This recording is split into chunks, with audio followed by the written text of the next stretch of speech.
कर्तव्य पथ के उद्घाटन के ऐतिहासिक अवसर पर मैं आप सबका हार्दिक अभिनंदन और स्वागत करता हूं।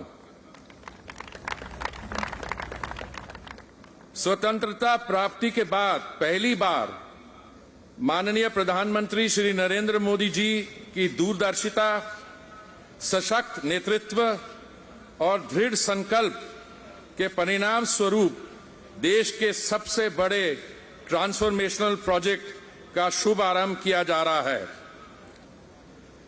राष्ट्रीय महत्व की ये परियोजना, जिसकी कल्पना तक किसी सरकार ने 70 साल में नहीं की थी, वे आज साकार होने को है। विश्व के सबसे विशालतम,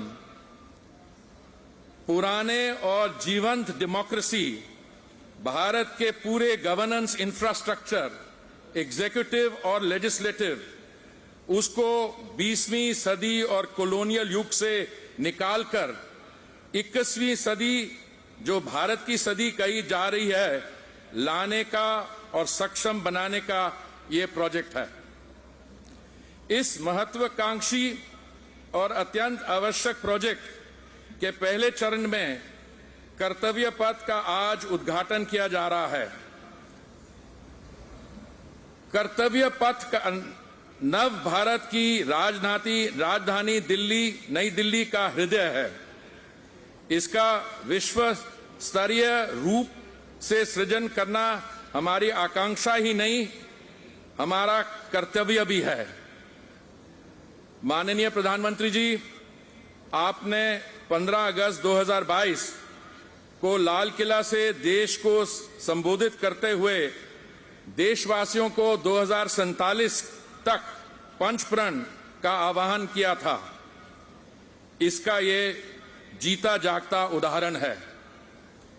विकसित भारत का बड़ा संकल्प अपने अंदर गुलामी का एक भी अंश नहीं रहने देना चाहिए।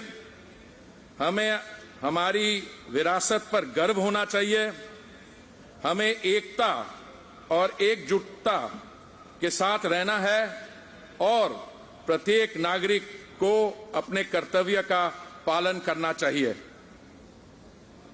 आज कर्तव्य पथ के शुभ आरंभ के समय ऐसा लग रहा है कि 130 करोड़ भारतवासियों के अमृतकाल का सपना साकार करने का भव्य पथ हमारे सामने खुल रहा है। राजपथ का नाम कर्तव्य पथ करने का निर्णय इस बात की याद दिलाएगा कि लोक सेवा का मूल सार जनता पर राज करना नहीं, बल्कि जनता की सेवा करना ही हमारा कर्तव्य है। इस पथ को artery of governance of the people, by the people and for the people कह सकते हैं। जैसे कि आप देखेंगे, ये परिवर्तित पथ पूर्ण रूप से सौंदर्य और सुविधा का मिलाप है और आंतरिक रूप में से ये एक ग्रीन प्रोजेक्ट है। आज के उद्घाटन के बाद आम जनता इन सब का पूरा तरह से आनंद ले सकेगी।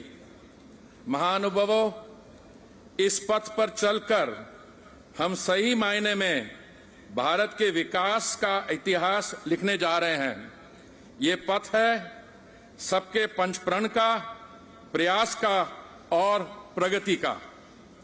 इसी तरह आज नेताजी सुभाष चंद्र बोस की प्रतिमा का अनावरण इस बात का प्रतीक है कि हमारा देश इस महान सुपुत्र के बलिदान के लिए सदैव कृतज्ञ रहेगा और उनसे हमेशा देशभक्ति की प्रेरणा मिलती रहेगी। धन्यवाद।